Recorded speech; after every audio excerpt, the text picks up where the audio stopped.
We started in Peru in 2009, and we've been there ever since. When you take students out of their everyday life and you put them into a group and they have to function in a group like this, they are going to learn first and foremost about themselves and who they are. You see many snakes in it? You have to let go of some of the things that make you comfortable in order to learn and grow.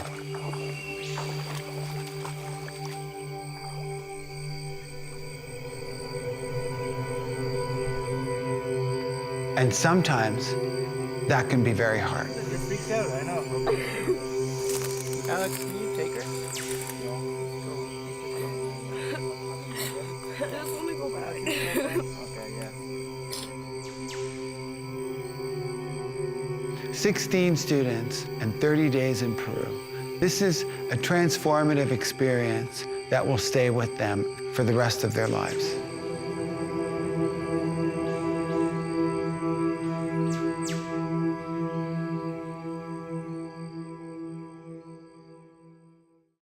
So for the next 5 weeks, you're at school. But it's a very different school. Look at all of you here. Don't you know what to do? Don't you understand your role really well? You've been going to school for about 18, 20 years. So when you come to a university like this, you know exactly what to do. You walk into the classroom, you sit down, you open up your book, you open up your laptop. No one has to tell you what to do. You know. When we're down there, you're in school. But it's very different. It's very, very different. This session is about giving you some tools and some advice for you to be able to maintain a healthy focus. Healthy focus. My name is Joe Pavelka, and I'm an associate professor in health and physical education at Mount Royal University. And my role and responsibility with the field school is that I am the lead instructor and I guess overall the person in charge of the field school. I want to talk to you a little bit about Peru. And I want to talk to you a little bit, Jesse. Oh my goodness. Students sometimes come into the field school quite cocky. And they quickly realize with all of these mirrors around them that they're not that person that they maybe thought they were. The way that I want you to approach this is with a very simple metaphor. And it's like this. Just think of yourself when your belly is full and when your belly is empty. What kind of a person are you when your belly is full? Happy? I'm a very, very introverted person. So I need my solo time, and part of going on this trip, I think it'll be really educational for me, figuring out how to kind of work through that and always being in a big group. If you haven't slept in 3 or 4 days, haven't slept well, and you're stressed out, and you haven't been drinking properly, et cetera, the slightest thing happens and you go through the roof. When your belly is full, you could have someone freak out on you and you could be perfectly fine. There's a massive difference. You are going More than anything, I'm just excited about our group together. I think it's going to be really positive. I think people are going to really encourage each other. And I don't expect no one to be kind of down in the dumps at any point, but I think that our group is solid enough and emotionally connected enough that when someone is down in the dumps, I think everyone is going to work together to bring them back up. How long would it take, AJ, for you to get to know a group of people like this living here in Calgary at MRU? I think I'll be a little outspoken in the group. I don't really care about how people view me in a way, but you know, I'm just going to be, I think, there for everyone who needs some time or someone to listen to. We are going to be living and working together. We're going to be working and traveling together, okay?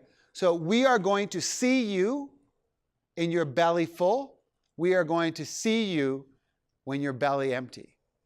I want you as much as possible to be belly full because I want you to take advantage of every possible opportunity to experience what you want to experience. For me, one of the most interesting parts of running a field school is that group dynamic. And the fears and aspirations attached to every group are very, very different. And how those fears and aspirations play out is very, very different. I have students coming to me, 2/3 of the way through the field school, they'll say, the three of us really can't work with those two people. And there's a problem, and Joe, we're in the same group. And I say, well, you need to figure that out. You need to figure that out. And, outside of fisticuffs, I don't really care what you do, but you are going to figure that out.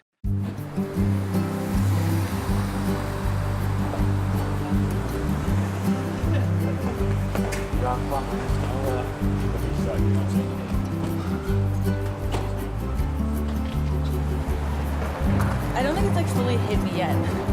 That like I feel like I should be like more excited and more nervous. Good morning.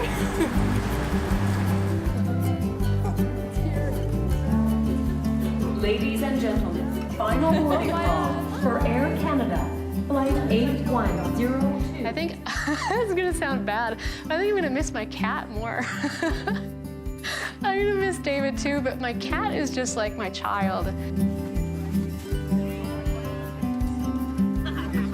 I'm no different than the students.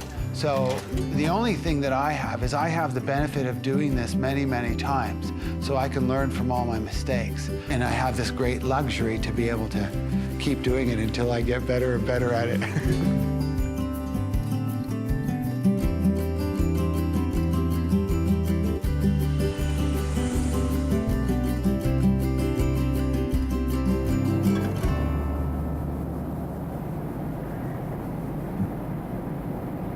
And we welcome you to leave Peru. The local time here is approximately 10:30. We're quite a bit early here.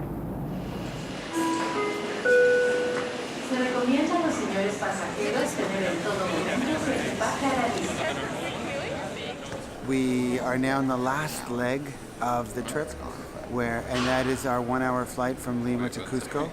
We spent the last 5 hours in the airport, some people trying to sleep and some people didn't.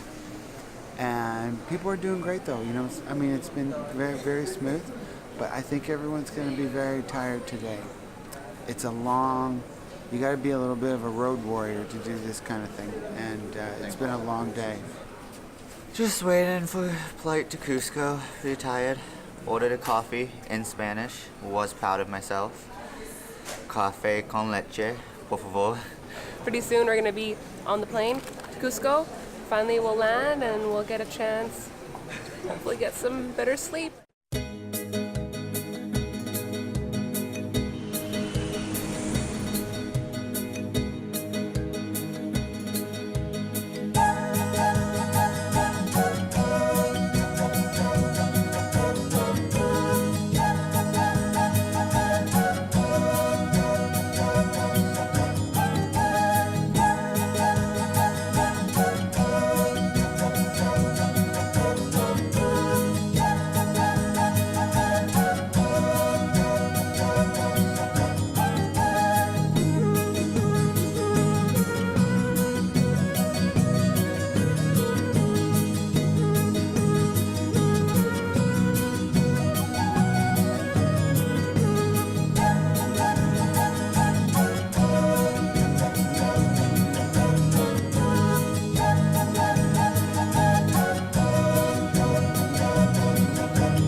What have you seen that you found either extraordinary or that you didn't understand? Like something that you see and you go, wow, I don't get that. I feel like A lot of our students have traveled. Very few have traveled to a developing country. And then very few have immersed themselves into a developing country. Here you are and you have your Patagonia jacket on. And this guy has probably, that's probably his only set of clothes. That's probably a set of clothes that he has all year, right? When you travel like this, you just kind of throw yourself into the world, and you're going to just experience all the things that are there, right? And the hardest part is you experience the difference, right? When we travel to Europe, it's by and large very, very similar. All of a sudden now you go to a developing country, and it's like, wow, here's the difference, and there is a difference. There's a huge difference, in socioeconomic and then cultural and all of these other things. Any other observations? Avery, how about you? The students have an opportunity to really discover who they are. It doesn't happen in a flash. For a lot of students, this is the first time that they come down to another country or leave Canada or leave even their province. It really makes them step outside their comfort zone. Seeing how much the students change throughout the field school from being an introvert to suddenly being really excited and passionate about a specific topic, or see them step outside of what they used to be, it's a mega reward, and it's really cool to experience. Me llamo Steven. Me gusta skiing. Y me llamo Talia. Me gusta tennis. Our students are going to go off and they're going to stay with a family for about 6 days. And as they're doing that, they're also going to Spanish school. Te llamas Jessie, te gustas jumping. Me llamo Mónica, me gusta moviéndome. Thanks. Mi amo Lexi. Mi amo. Is there multiple options? Oh. All the Lexis. My personality. Mi amo Ali. Me gusta art. Te llama Becky y te gusta te llama Brooke y te gusta bicycling. Te llama Emily y gusta ir pizza. Te llama Monica. No, what is wrong with me? Shut up. Te llamo Jennifer y te gusta. Driving. Te llamas Avery. Me llamas Avery, and me llamo Avery. Me gusta. I had a good one. Oh, archery. I don't like that, but can't think of anything else. I think the homestay aspect of the field school is very important. It's a wonderful immersion into Peru. I'm a little nervous because I just have no idea what to expect. Like, I don't know whether to expect like a massive family, like grandparents, kids, grandkids, but I know that they're gonna be awesome.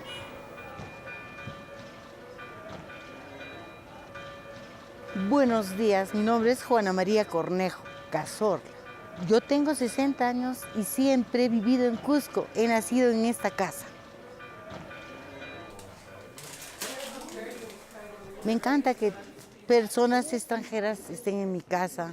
Yo les atiendo y hago el papel de mamá. En todo lo que yo pueda les oriento. Aprenden mucho de nuestra historia.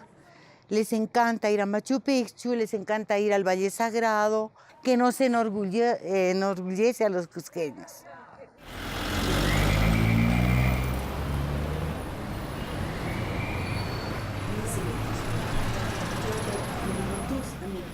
I'm hoping to experience a really authentic experience with the family. Yo soy de Cusco y tengo 35 años y los 35 años he vivido en Cusco. Made some other friends. Mi esposo se llama Henry, él es contador y tenemos solo una hija que se llama Valeria y ella tiene 9 años, ella está en el 4º grado de primaria. Bueno, creo que es importante porque ellos también aprenden a ver la realidad que hay en otros países, ¿no? Ellos conocen la forma de vida, la cultura, para que Valeria también se sienta acompañada, conozca nuevas culturas. ¿Cuántos años tienes? Sí. We were kind of talking about how we're going to be a little bit sad when we have to leave homestay, just because we've kind of built we've built a relationship with them now, so it's going to be kind of sad, but I don't know, maybe we'll just have friends in Cusco now, so.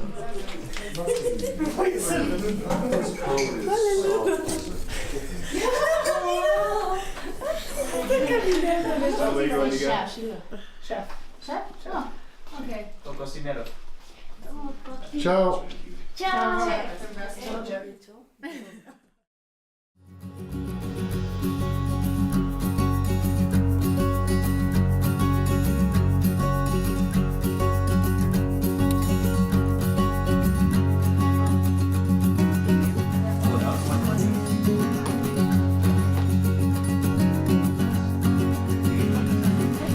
just can't wait to get out of the city for a little bit. I've had kind of my fill. It's a busy city. I just want some quiet mountain scenery. I just can't wait.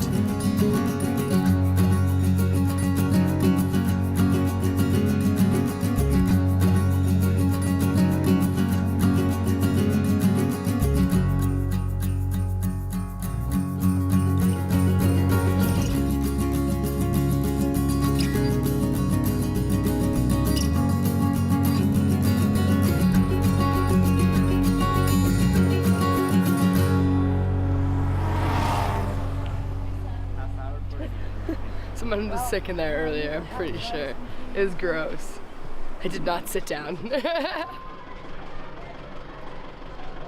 There's rumor every time we come back, the government is going to make Sakantai a controlled route, meaning that there will be actual physical controls around who is allowed to go in and who's and not allowed to go in. And then what they do is they institute what companies are allowed to guide and what companies are not allowed to guide.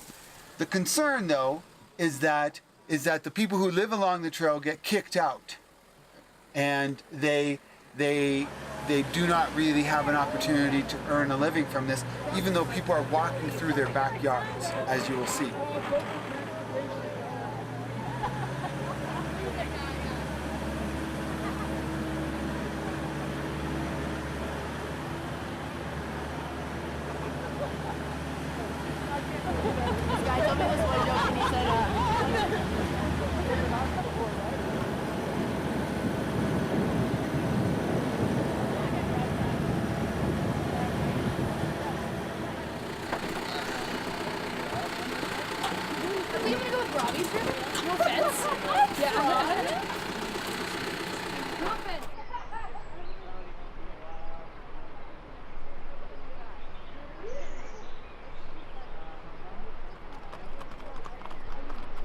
$1 por el photo, eh? This peak up there is what it's called the, they call it the bride. Okay. So Umantai is the guy, Yanantai is the woman. And the very peak, it's said to look like the bride. And then right in between those two valleys, you'll see something. Sweet.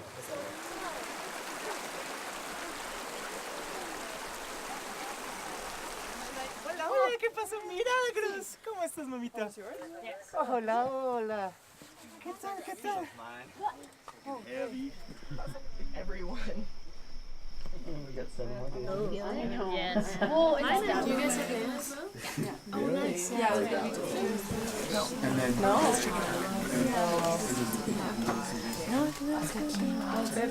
Oh my god, this is so good. For me, and probably for a lot of people, the two hardest things is to learn to be by myself and to learn to be with other people. And they're not the same. They're very different. And in the city, I get to choose whatever the heck I want to do. You know, I don't like being around you. I leave.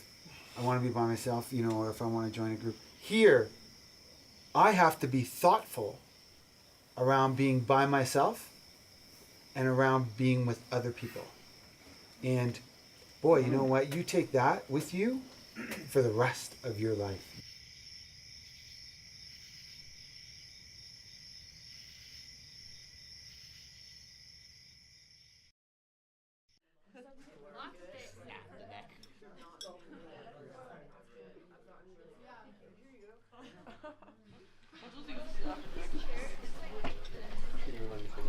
The last few days staying around the Wari family have been really amazing. They're so welcoming and they're cooking us amazing meals. We're actually so honored to have kui with the waiti, which is the ceremonial potato dinner. So for us to have both of those in one meal is an absolute honor. Hey Joe, don't leave your guinea pig. That's what really gets me, just like the realness of it. Yeah. Here it is. I wanted you That's a big guy. Kui is guinea pig. Ricotta. Yeah. Guinea pig. You gotta be aggressive. I had pet guinea pig. Yeah. It's delicious. It's a little chewy, but it's meat. And I like meat. I'll put it on my fork. It probably looks better. What, you got the claw? I got a claw. Okay. The claw. Ready? So cute. Cheers. Cheers. Cheers. If you eat a tiny bit, I'll eat a tiny bit. Really? Yeah. Experiences. Oh! Stop it. You're good, dude. Don't get it. You've come this far. You've already come I'm not the one holding it. It's soft. Oh, the texture. Okay, Sarah. You're gonna do it. Get in on this. Okay. Cheers. You chew it? Just swallow it. Is it like? Can you see what it sees now, like when the eyes on it? I love that show. We just ate a cooey brain. Guinea pig brain. Guinea pig brain. It was divine. It was good. I have a problem with textures.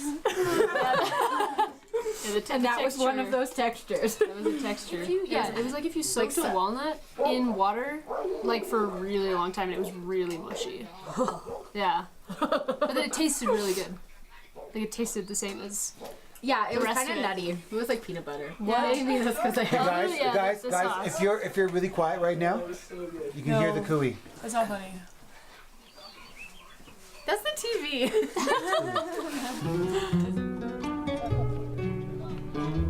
Oh, they're purple. Oh, they're purple. Mess it up. What's purple?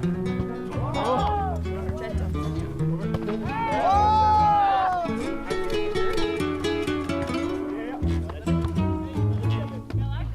Una veredita alegre, con luz de luna o de sol, tendida como una cinta, con sus lados de arrebol. Arrebol de los geranios y sonrisas con rubor, arrebol de los claveles y las mejillas en flor, perfumada de magnolias, rociadas de mañanita, la veredita sonríe cuando tu piel la acaricia y la cuculí se ríe y la ventana se agita cuando por esa vereda tu fina estampa pasea. Fina estampa, caballero, caballero de fina estampa, un lucero que sonriera bajo un sombrero, no sonriera más hermoso ni más luciera. Caballero, y el tu andar, andar, reluce la cera al andar, andar.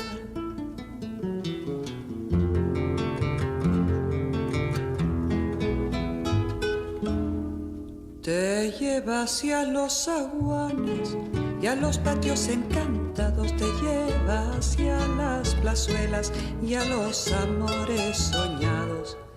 Veredita que se arrulla con tafetanes bordados, tacón de chapín de cera y fustes almidonados. Es un caminito alegre con luz de luna o de sol que de recorrer cantando por si te puedo alcanzar. Y el tu andar, andar, reluce la cera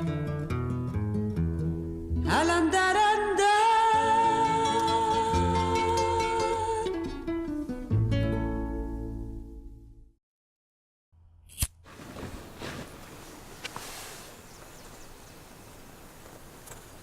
It's like 5:10. Nice. Packing up to hit the trail to go over the pass today.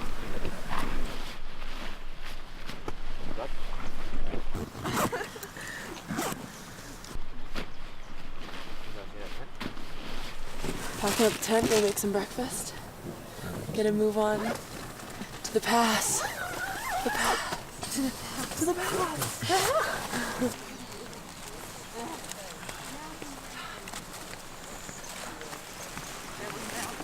No, what is the Colombian coffee? What's the Colombian coffee? Jose Gonzalez? Jose? No, Juan Valdez. Juan Valdez. What are you talking about? It's Juan Valdez coffee.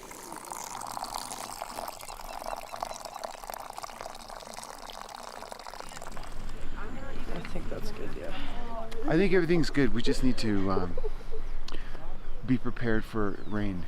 You know, I don't like it when I go to bed and it's clear, and I wake up and it's cloudy, that's never a good sign. But everyone's doing really well.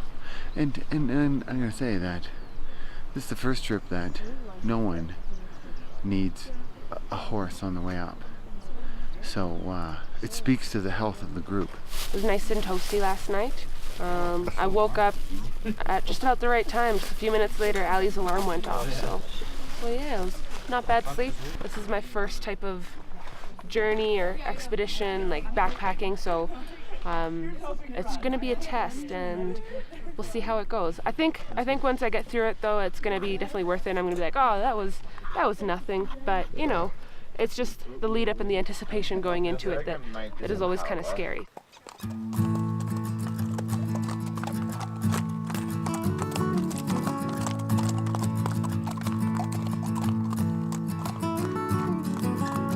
Robbie and Brooke, for the most part, are going to be in the front and setting the pace.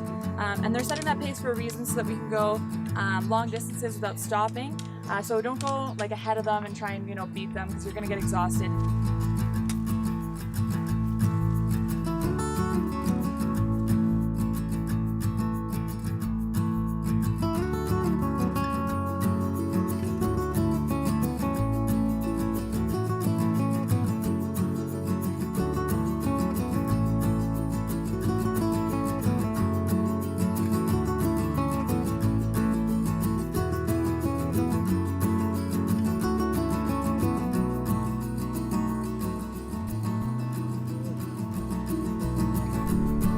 Well, I think we've gone up 1/3 of our path that we're supposed to be doing today.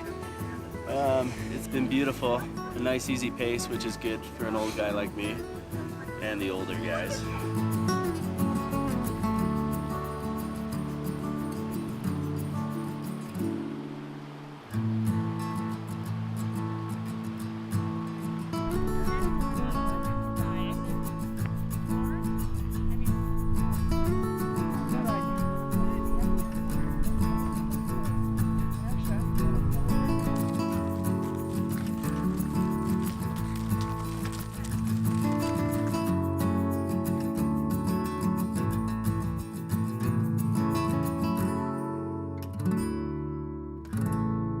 So we're about 20 minutes away from 4,600 meters, and the group is doing very well, except there's a couple who are feeling a little bit lightheaded, and that's just recent in the last few minutes. So we're just going to do a quick plan to go up, photos, packs, and head down as quick as possible, and everything should be fine. They only feel the symptoms when they're moving. When they're not moving, they're perfectly fine. And this is pretty normal. This kind of thing happens on a pretty regular basis.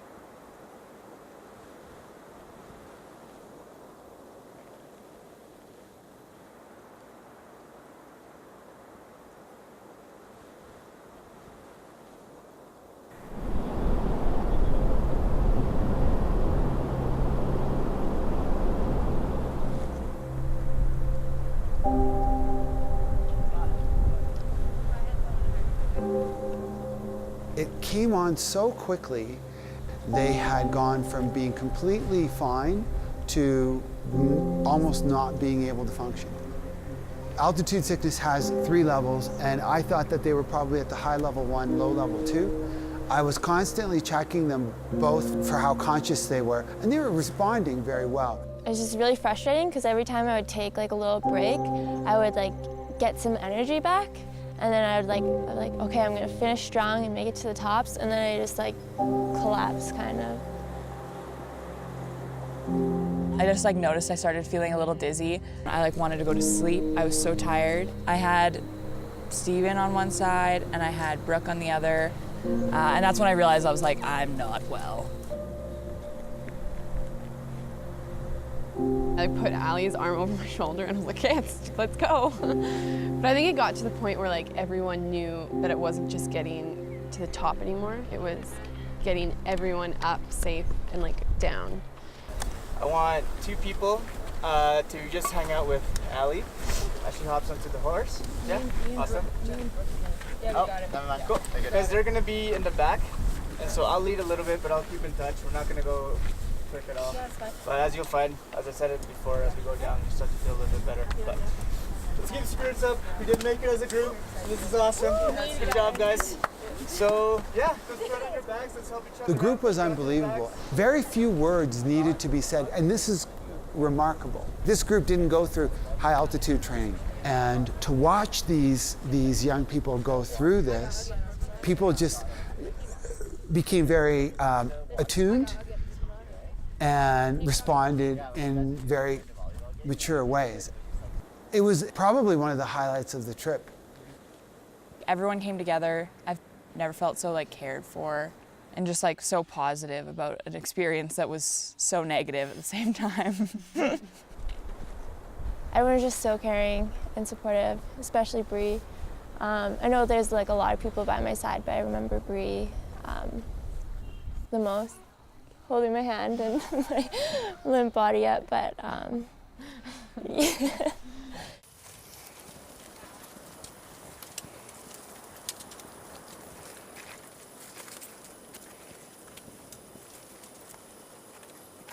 Within 300-400 meters of our descent, Avery was starting to laugh and joke. Visibly, you could see that she was starting to do much better. And then, of course, Allie as well. You're not human if you don't struggle going over that pass. But then we had this minor crisis, and everyone responded so well that even a couple hours later, 2-3 hours later, when we were coming down, you could just see how proud and happy and confident they were that not only did they go over the pass, but something happened, right? There was an issue and they still dealt with it. And I think that gave them a great sense of confidence going into the rest of the trip.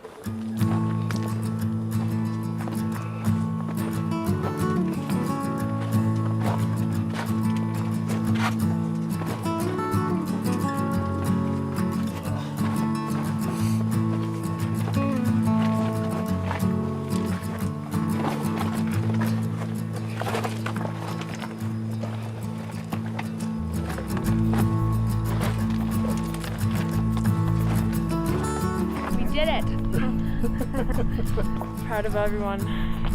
We did it. It's a little cold, but we're literally right in the clouds. I walked up there and I made it.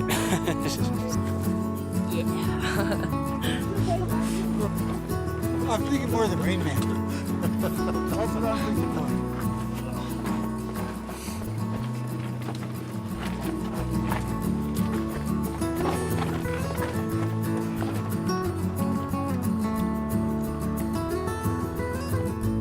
I'm assuming we're probably almost at base camp, or Camp 1. And then we'll set up tents, probably make dinner, and probably sleep very well. I don't know. Right now we're just taking a break though, and we're waiting for people to catch up and chill out. Especially the people carrying 2 backpacks. These guys are champions.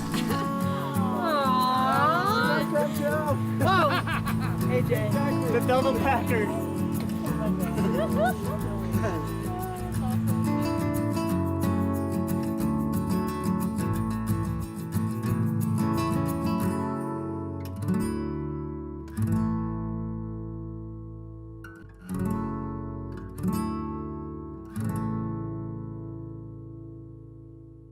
Hot damn, you lived it today, okay? Today is physically the hardest day of the field school.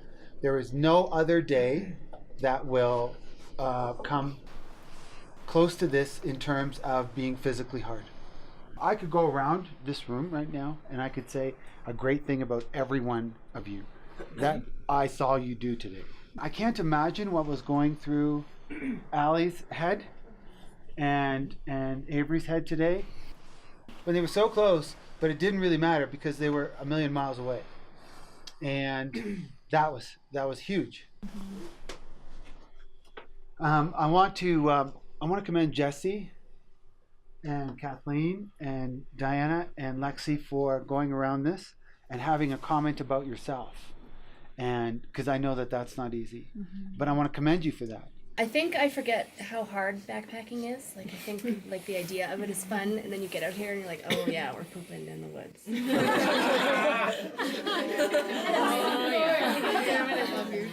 Dull moments. When we're at school, it's like we know each other, but I don't think we really know each other. So having this kind of like close connection is really nice because then, I don't know, you're building better interpersonal relationships, and then we can take that back to school and not just pass each other in the hall, like just acquaintances. So that's like one of the big things. The probably two biggest things I've learned on this trip is just like how to act in such a big group setting. I've done like a lot of tripping with like really small groups, but I'm really loving and enjoying like everyone's personalities and how we all bounce off each other.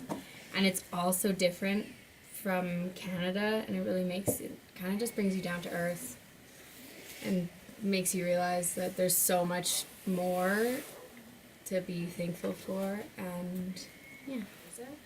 So working in a group has been kind of hard, but I think it's really, really good. So it's awesome, and it's taught me a lot of things like group dynamics, and I don't know, just like working on yourself as well, so you can be better for the group. Yeah. So I'm gonna take that with me forever. Next.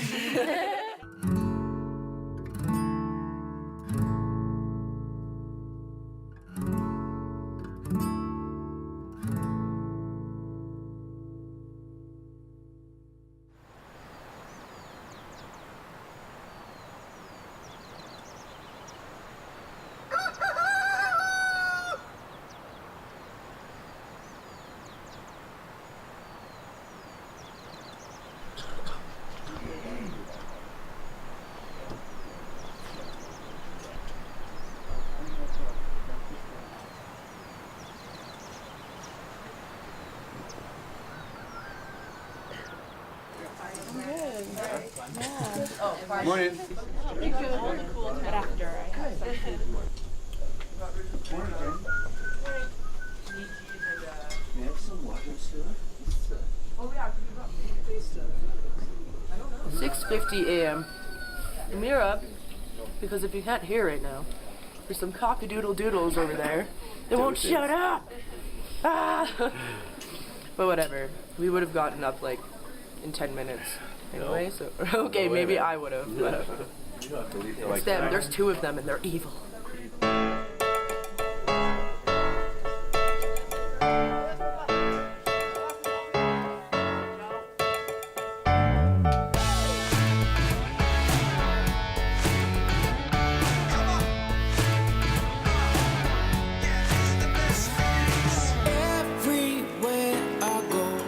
I feel so alive, yeah.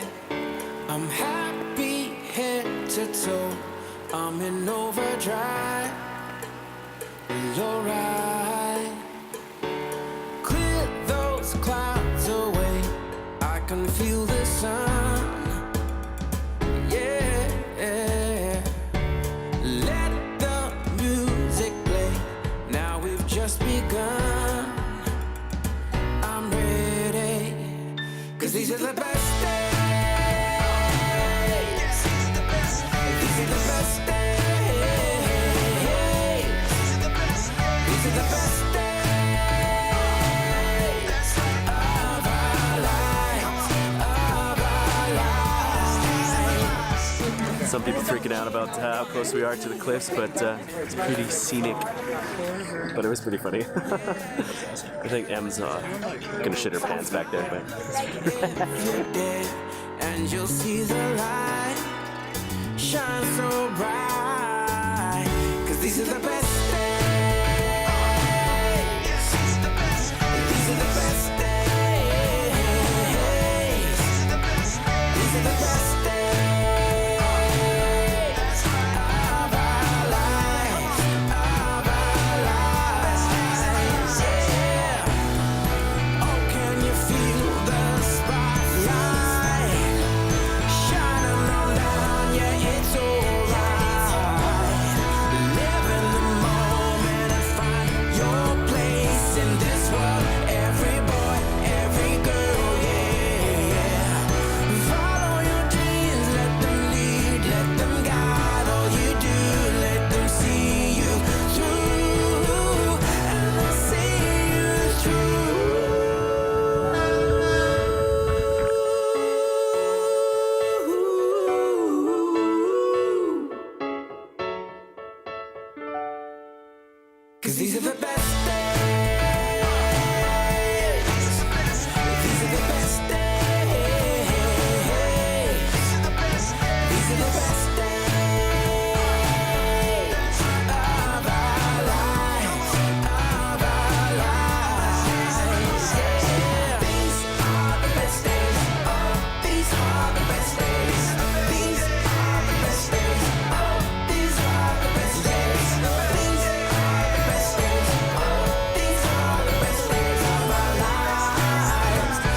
I thought it was amazing.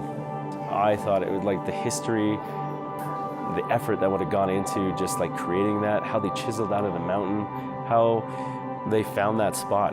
I just thought it was absolutely beautiful.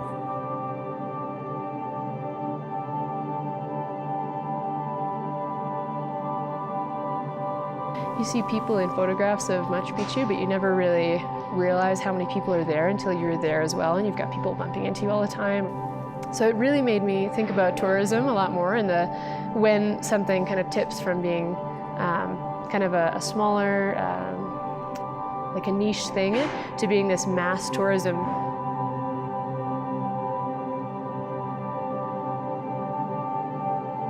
I'm glad that I had that experience. I wasn't expecting that. I was expecting to be more of a tourist and be like looking around and just being amazed by everything and having this like cool moment.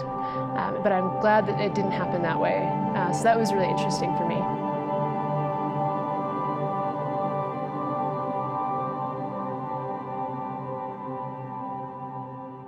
We're not an NGO, so we don't build schools. We're not a religious group. We're not saving souls or building churches. We're not a tour company where we throw money around. We are a university. So one of the ways that we can give back is we do this kind of work and provide it back to them. Go ahead. All right, so our study... If I'm going to bring students to Peru, I want them to fully engage in that place and uncover their own knowledge of something. Any thoughts for this group? This study is a really good example, but all three so far, but this study is a very, very good example of how we are going to be informed and how we are going to learn about Peru.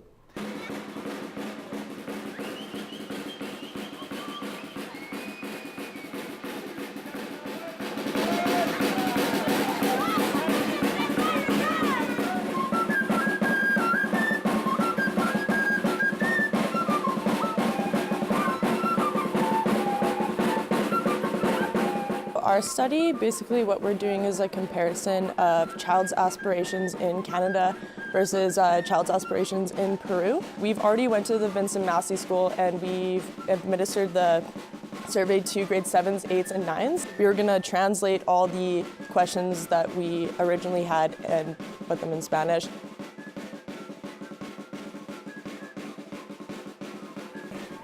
So Ali and I are doing our project on how global instability and global tensions affect people's decisions to travel. Their view of, say, political instability versus terrorism in areas, and their decisions to travel regardless of global tensions. Can you describe your most memorable dining experience and what made it so memorable? Our study is focusing on how tourist motivations affect their decision-making process when looking for restaurants to eat at in foreign destinations, how different priorities are placed from different age groups, because I'm sure we all have our own ideas and stereotypes of what a young person versus an older traveler prefers when they're looking for dining, but we might find the opposite. You see their faces light up after the first couple of days of research, and they're starting to get all this feedback. And then I ask them to, everyone shares and talks about their early findings, and they just feel so proud that they have their own knowledge that they can talk about, and they've uncovered something. Being able to conduct our own primary research, I think, is incredible. Like, I'm going into my 3rd year of university, and I get to have that opportunity. And I don't think that's something that should be taken for granted.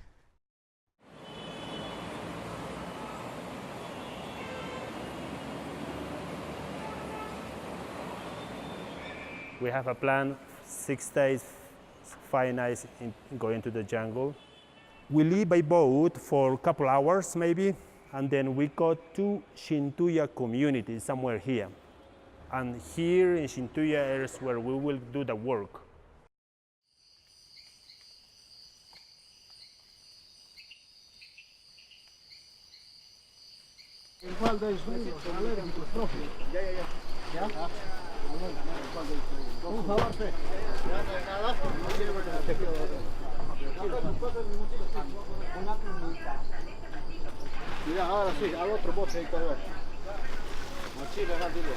Very excited, yeah. Super excited.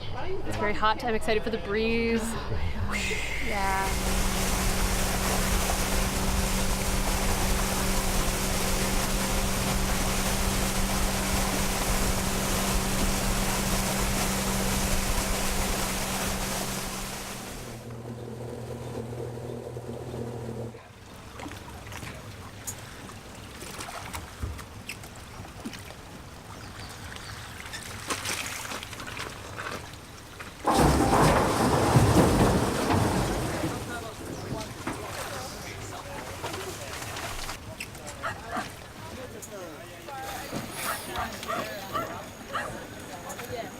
Over there is a very beautiful view that is covered with plastics. So every time that I come past with tourists, they say, oh, what is this? It's a community. So why did they throw rubbish into the river? Because it's going into the river. So that's why it was my idea to do, to clean. So what we're gonna do is just walk along the road and then pick up all the rubbish.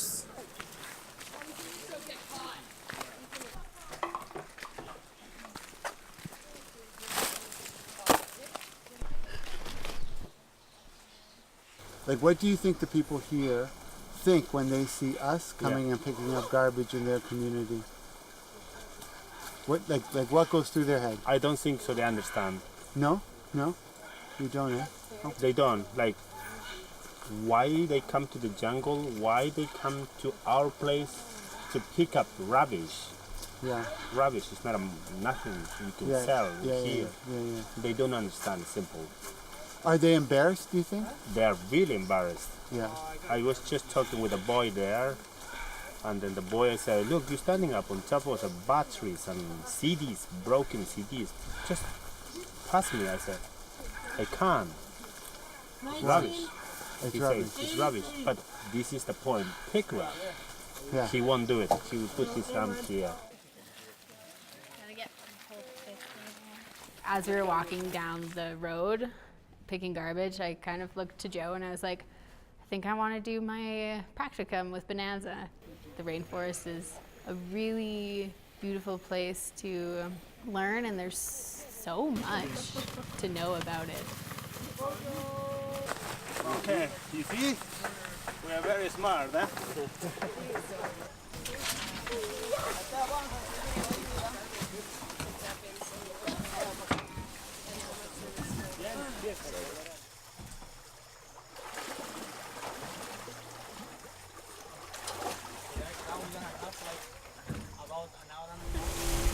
Put my shades on. Yeah, dry it out. Ah, Robinson swimming. Oh, you'll be swimming down the river till he finds our boat and stolen from him. Oh, he stole it from him. Ah, Robinson swimming. Oh, you'll be swimming down the river.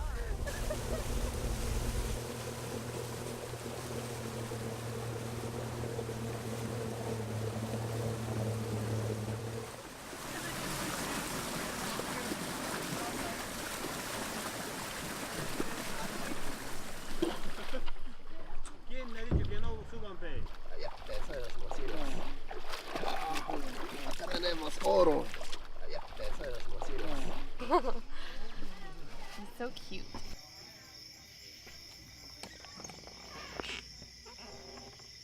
We are a Wamani family that we used to live up in the mountains in Cusco. The place is called Espinar.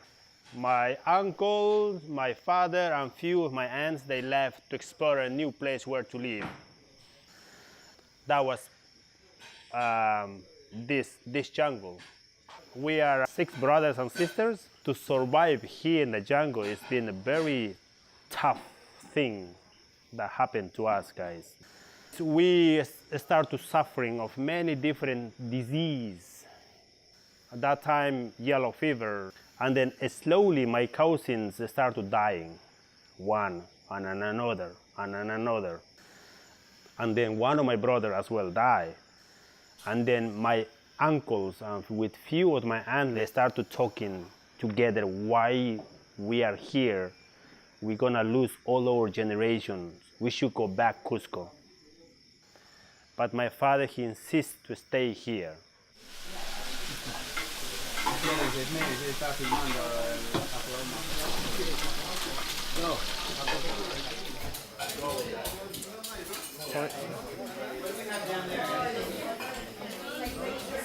Jerry, give me food. Yours. Oh my God.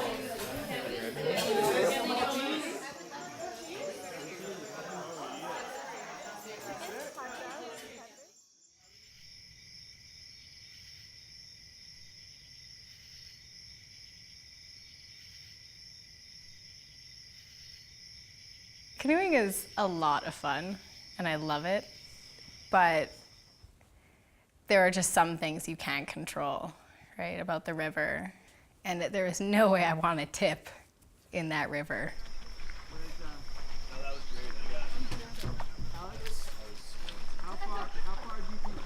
We're going to paddle from Bonanza all the way to Bocamanu, which should take us the better part of the day, and it should be great fun. So all I wanted to do was focus on a couple little partner building skills. Basically what you want to do is you want to stand right across from your partner, look them in the eyes. Black, you too. The green. Hazel. Why don't you? Really? Yeah, it's my driver's license.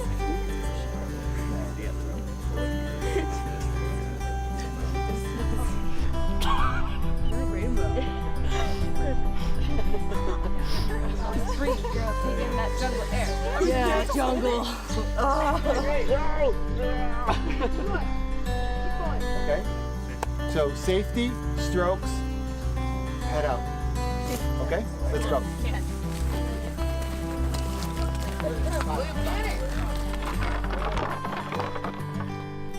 Bow. And you have your stuff in your boat.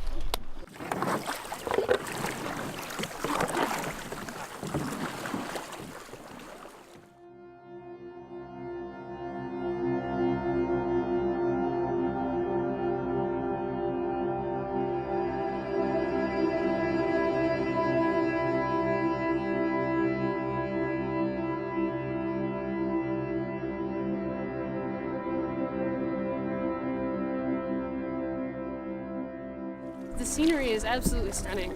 There's all kinds of trees, and we can hear all these weird birds and see monkeys in the trees along the side of the river. You can really tell that you're somewhere totally different.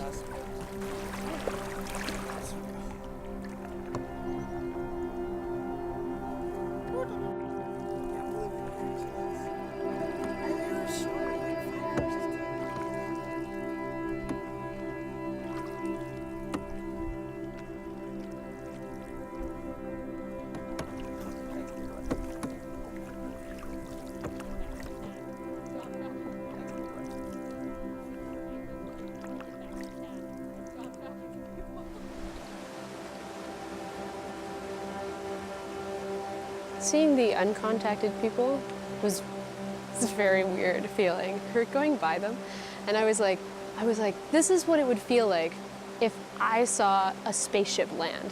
To see that there are people who aren't even aware that there's these other massive civilizations in this world around them. From their perspective, we're from the future. It's so weird to think that actually exists somewhere. There's such a disparity between technologies and advancements in civilization still in our world. And I had no idea that was possible.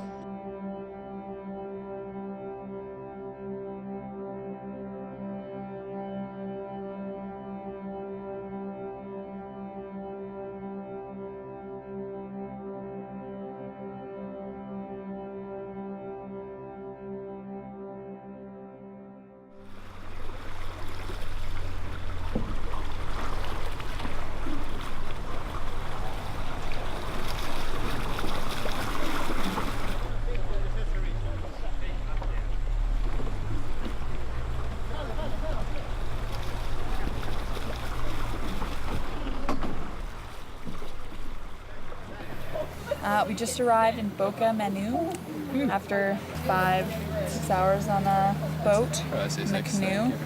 Yeah, and now we're just kind of figuring out, we're tying the canoes down there and leaving them down there.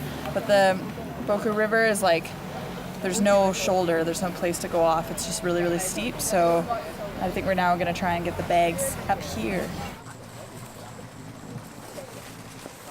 Okay, where are we going with all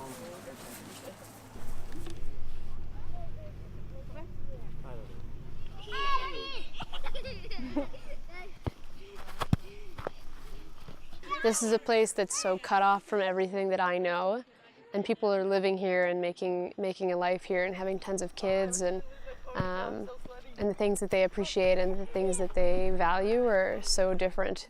I think that's really had an impact. I feel very strongly about not being blind anymore to what people go through.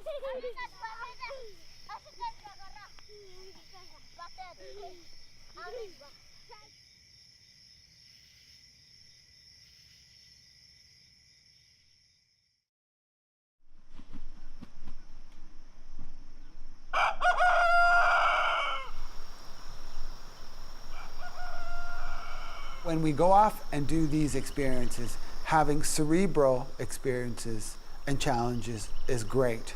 I think a physical component is also extremely valuable, and I think it speaks a lot to that idea of self-confidence.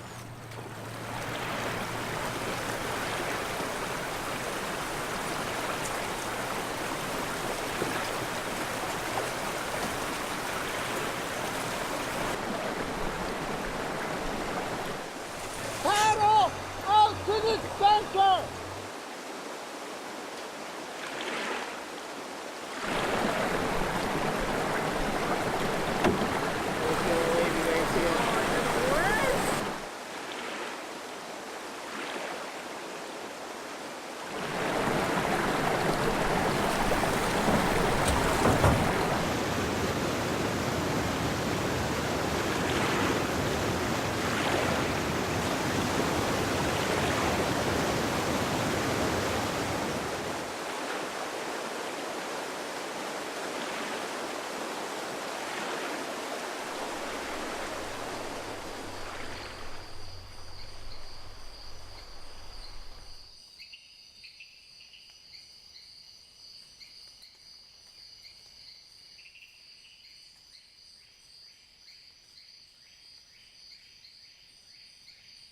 We had like 3 students go with the current towards another, like a bit of a fork. So they went on the right hand side while the rest of the group went on the left, but it wasn't really their fault. They didn't read it right and ended up getting pushed into the right hand side. So Joe ended up paddling back, helping them out, guiding them, giving them directions of what to do. I stayed back, and then as boats slowly started to come back, I would grab them from the river, bring them in.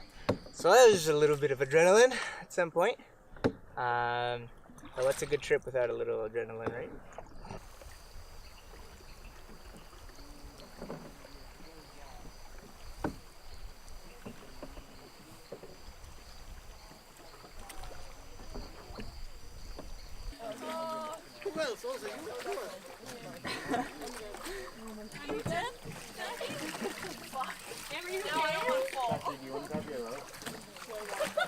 Towards the end of this trip, I find that the group is struggling a bit, and I think it's the bugs.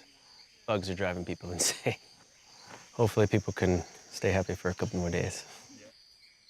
I don't think that I would be able to be happy here. I don't think that I would want to have a family here. But it's a different situation, and I think it has a lot to do with just like the way you were, what your family was born into, and what you have available to you in terms of resources. No one should be living here. It looks so uncomfortable to live here all the time. I'm uncomfortable here right now. It's beautiful. It's absolutely stunning. There's things here that are things I'll never see for the rest of my life, maybe. But it's just a very uncomfortable place to be.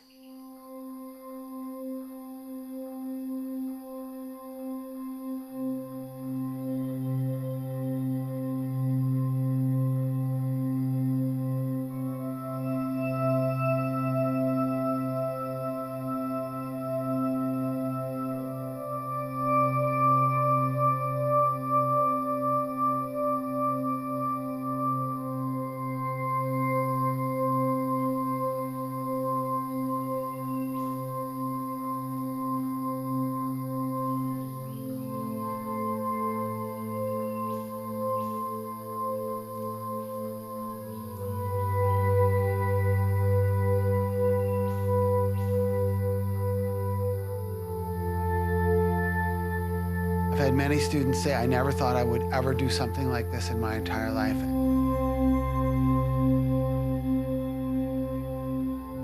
At the end of the day, experiential learning is not about control. It's about learning to work with what you're given, what you have in front of you.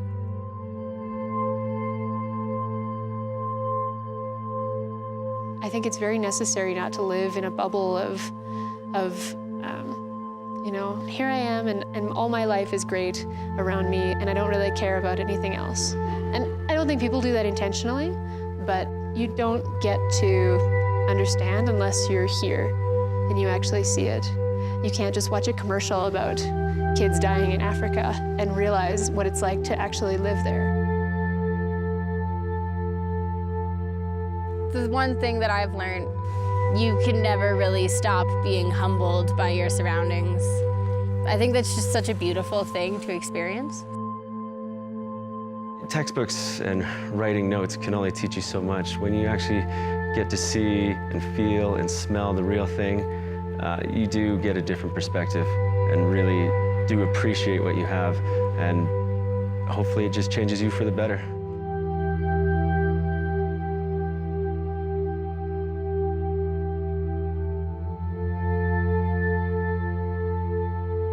Learning is an act of tension, and it's about what you think you know and the challenge of what you are presented.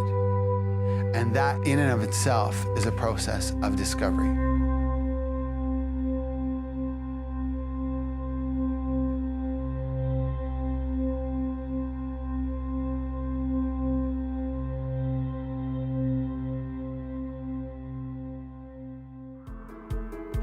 What have I learned about myself? Well, I learned one thing, that these field schools are tough. They really do wear on your body, and there's a lot of effort that goes into this. And I kind of maybe learned that I am capable of doing it. I am capable of just getting absorbed into a culture. I don't think there are words that could really encompass how important this opportunity is. Mm-hmm. I definitely think this kind of trip can change a person. I've seen it do that for people who have been here on this field school before and they've come back and now they have a totally different view of life and the way that they want to help people and the way that they want to kind of direct their career path because of seeing this kind of thing. Yeah, I think it's definitely changed the way that I view the world and my place in the world too. I'm living right here and now, and I don't wanna miss out. Is this what life's all about? The world is calling and I'm listening. Yeah, I'm listening.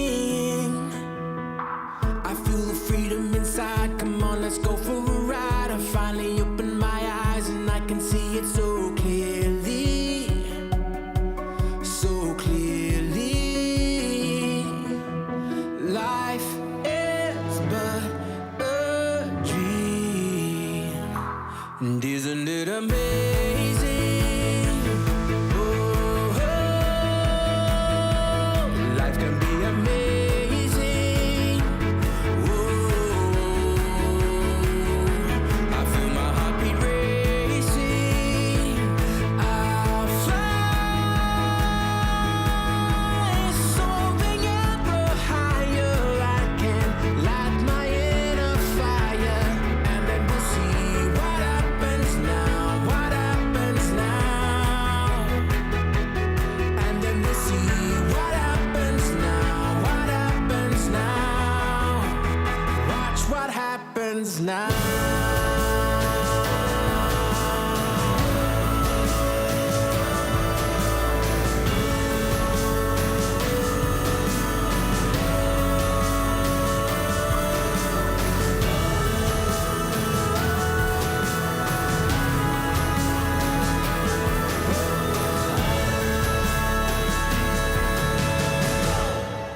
It's amazing, oh, it's amazing. It's amazing, it's amazing. It's amazing, it's amazing. Oh, it's amazing,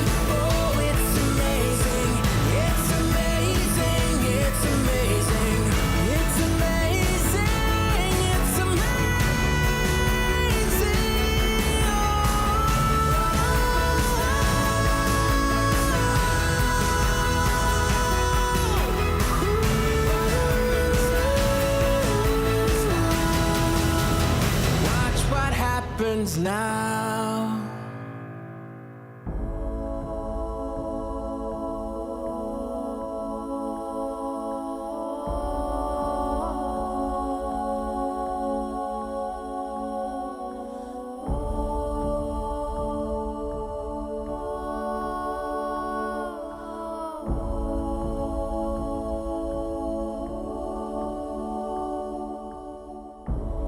Eastern sun, melt the cold from my bones, cut and rise. Take the darkness from my eyes, breathing in, pulling life into my lungs. As a child, I am born again. Eastern sun, melt the cold from my bones, cut and rise. Take the darkness from my eyes, breathing in, pulling life into my lungs. As a child,